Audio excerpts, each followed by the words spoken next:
I walked into Dante's and immediately saw my friend sitting behind the bar.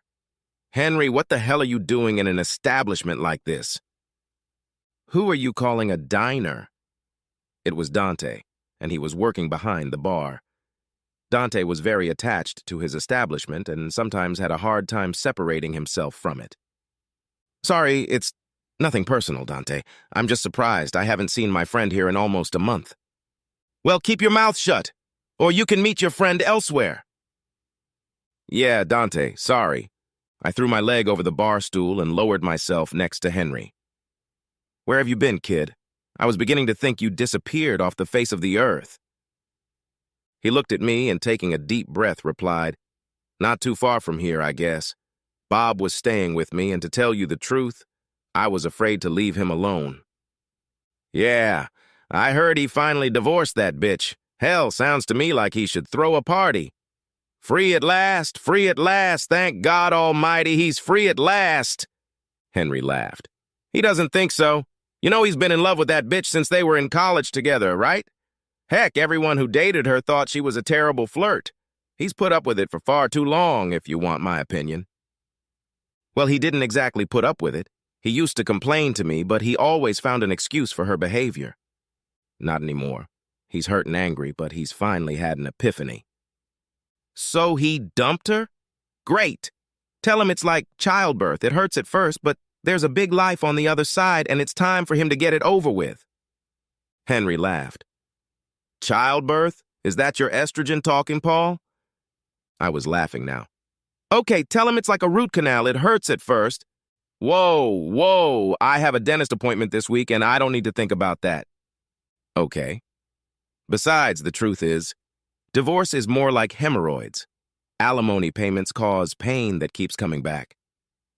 "Please, no more analogies." My friend smiled, but he looked tired. "Besides, he didn't dump her, she dumped him.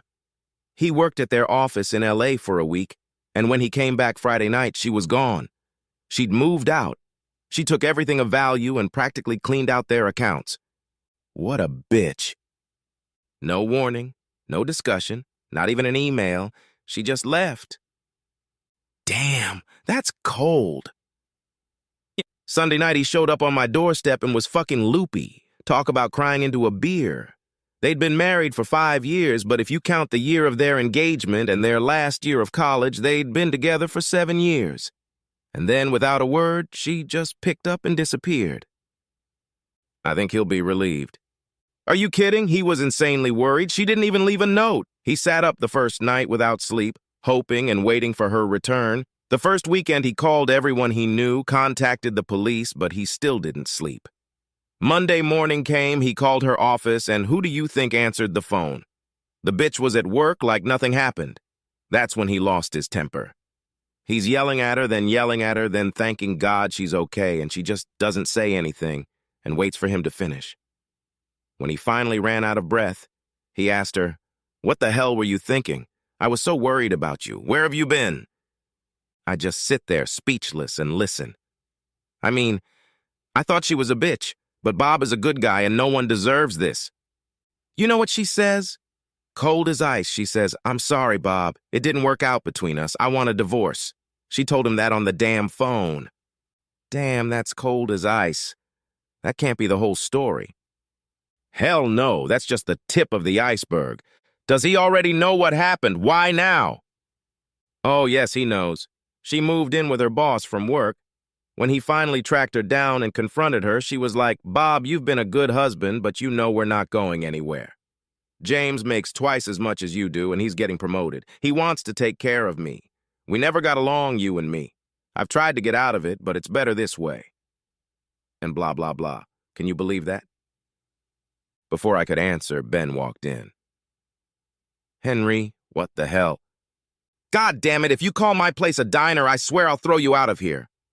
"No, I'm sorry, Dante. I just wanted to say to my friend, why the hell are you sitting on that stool? Your fat ass is hanging over the back and both sides. That's all I wanted to say." "Thanks, Ben. I really appreciate it. I'm sorry, Henry, but I think Dante meant what he said. What made him get so excited?" "I have no idea," I said, smiling at that. "He's been acting like that all evening. Henry was just telling me about Bob. Oh yeah, I heard he finally dumped that bitch. Oh shit.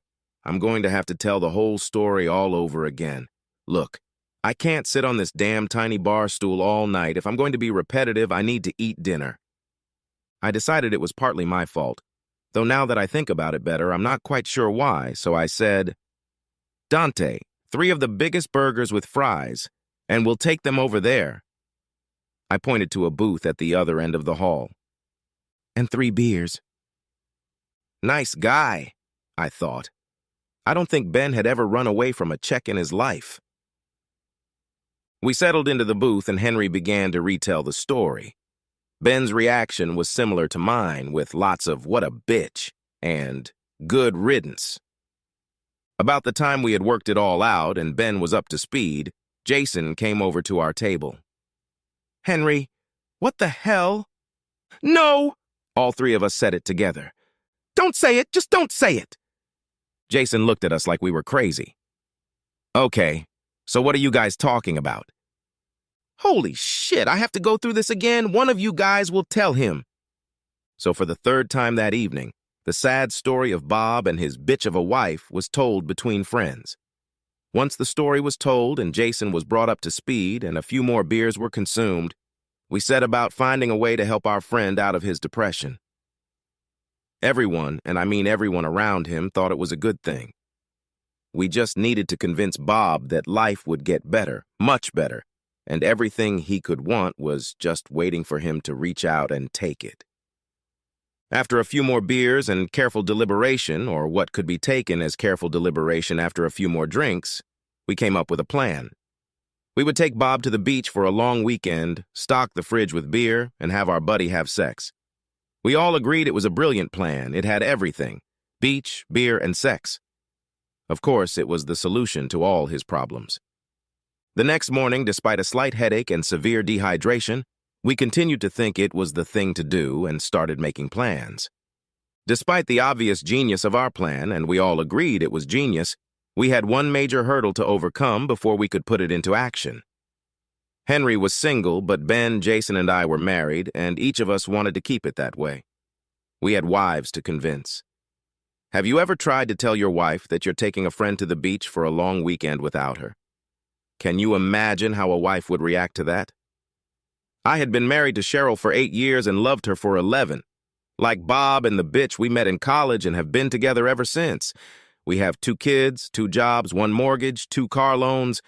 Let's just say that if I'd proposed some nonsense like swinging or open marriage to her, I'd be single and even deeper in debt than I am now. I approached her cautiously. Honey, some guys are thinking about taking Bob to the beach for a long weekend so he can at least clear his head a little and get his mind off his wife. That bitch? Tell him to just forget her and move on with his life. He can accomplish so much more than that whore. My wife wasn't without her opinions and didn't keep them to herself when she thought we could all benefit from her wisdom and experience. So, how are you going to help him move on with his life? She looked at me with laser-like eyes and put her hands on her hips. Well, we thought... You're going to sleep with him, aren't you? Damn, you can't keep secrets from her. The thought had crossed our minds. She thought for a moment and then said, buy him a box of condoms and make sure he uses them. His life is hard enough as it is right now. He doesn't need illness and children to make it worse. I must have had that stupid look on my face that I get whenever she surprises me. What, you thought I was going to freak out?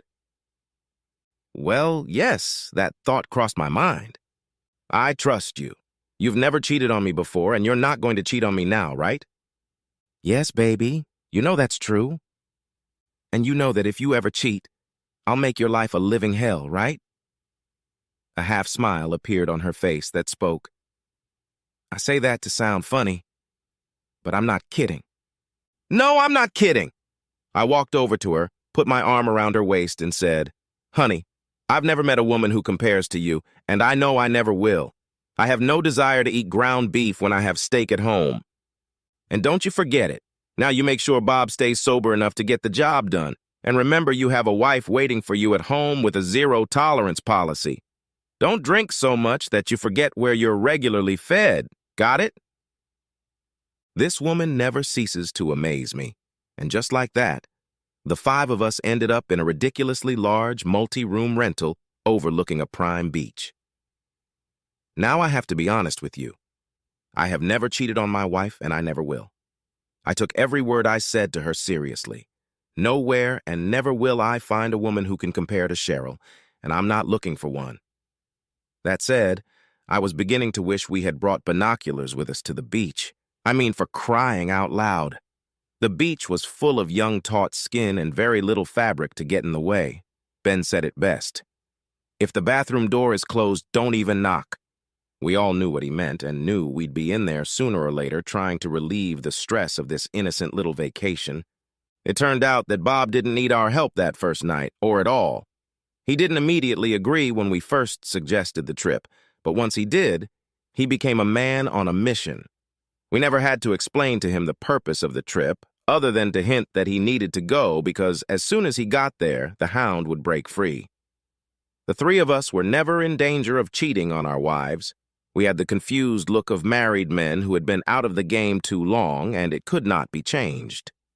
Women saw our wedding rings, smiled, walked past us, and asked Bob and Henry to dance. The women flirted shamelessly, and the two men encouraged them. Granted, Henry was a little older and had a few extra pounds, but there were a few older divorcees who treated Henry like a mouse to cheese. Meanwhile, Bob was still a young man in the prime of his life. I swear some of the women who approached him were not even close to coming of age, and we warned him not to hold on to such girls until he was arrested. Apparently, Bob was in pain because he just smiled and took the girls out on the dance floor 2 and 3 at a time. Guys, we are in the presence of greatness.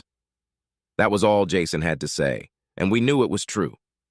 The old married guys, and believe me, that's exactly how we felt, got back to the room around 10 while Bob and Henry were thoroughly enjoying the evening.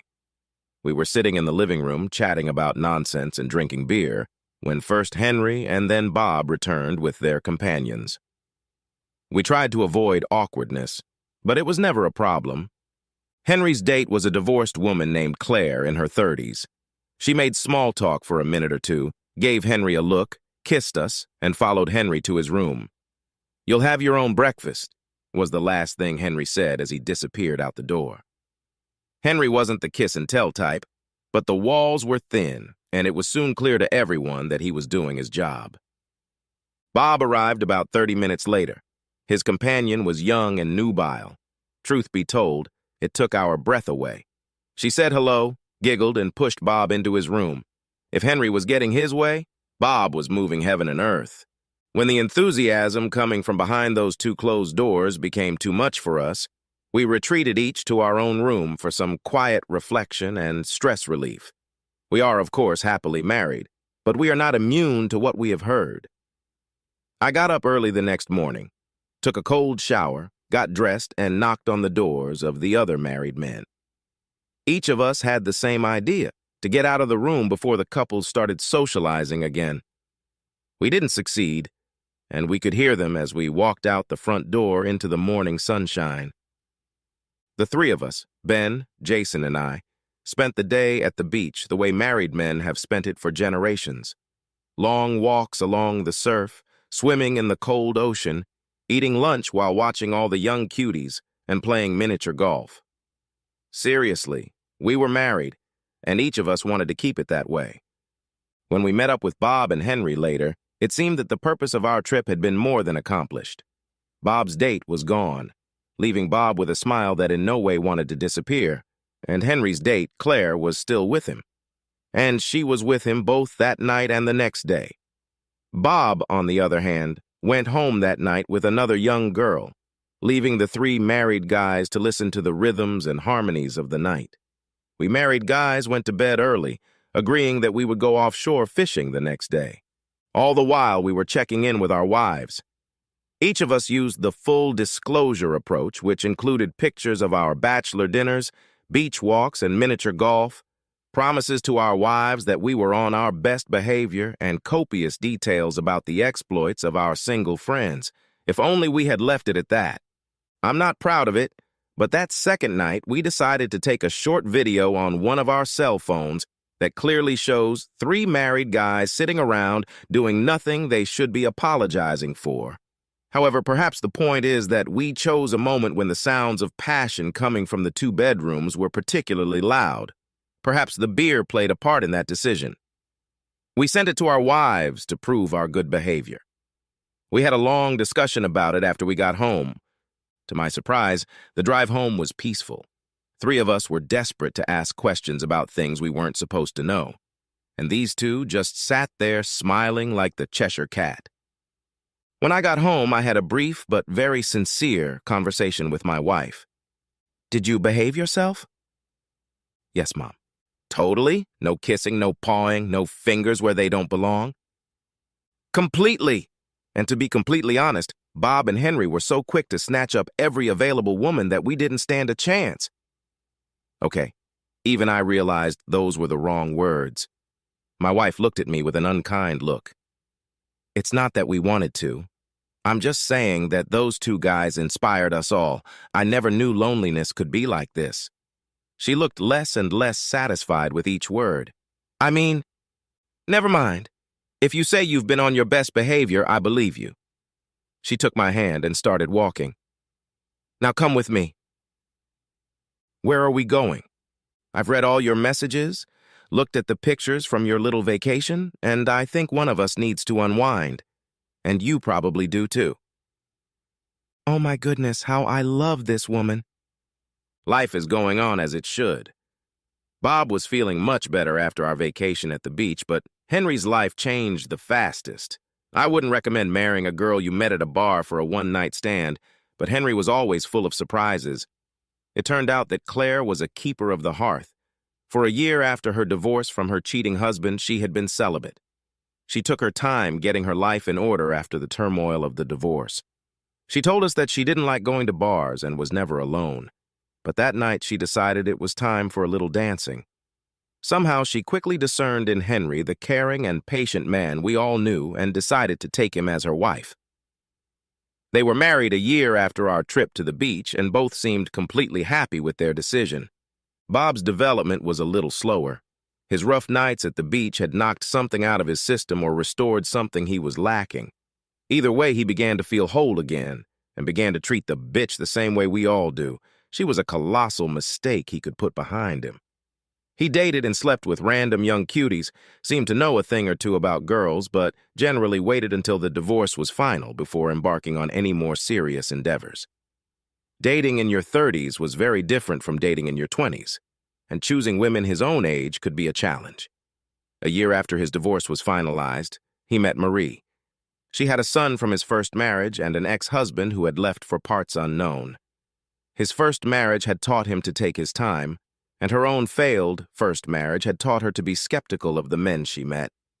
But when he introduced her to us, we quickly agreed that this one was no slouch either. Eventually, they settled down and married. Bob adopted Marie's son and is now the only father the boy remembers. To top it off, they have a daughter to add to their family. Bob and Marie have created 4 happy lives where once there was only loss, and they are a joy to be around. Things weren't going so well for the bitch. She married for money, but money doesn't soothe at night. No one but her was particularly surprised, but when you marry a man who has another man's wife, you don't have much integrity. About 2 years after they were married, she caught him having his new secretary just like her. She soon found herself divorced with a full bank account and an empty bed. She was the topic of conversation in our little group for about 20 minutes, with Cheryl, Claire, and Marie showing the most interest in the story. And then our attention returned to the kids, grilled steaks, and good friends. After that, the bitch was forgotten about altogether. In the year between Bob's divorce and his meeting Marie, one of our favorite topics of conversation was a series of convoluted revenge scenarios against the bitch's second husband. He hurt our feelings, and our plans became more complicated with each beer we drank. In the morning, these plans were usually forgotten, and we were free to come up with new, even more fantastical revenge plans to right this disgusting wrong. While we were making plans, his secretary's husband sprang into action, and for this, The offended husband received a 6-month sentence from a sympathetic and apologetic judge. We all agreed that when he was released, it was our sacred duty to take him to the beach for a long weekend where he could discover his potential and find new paths, which we did.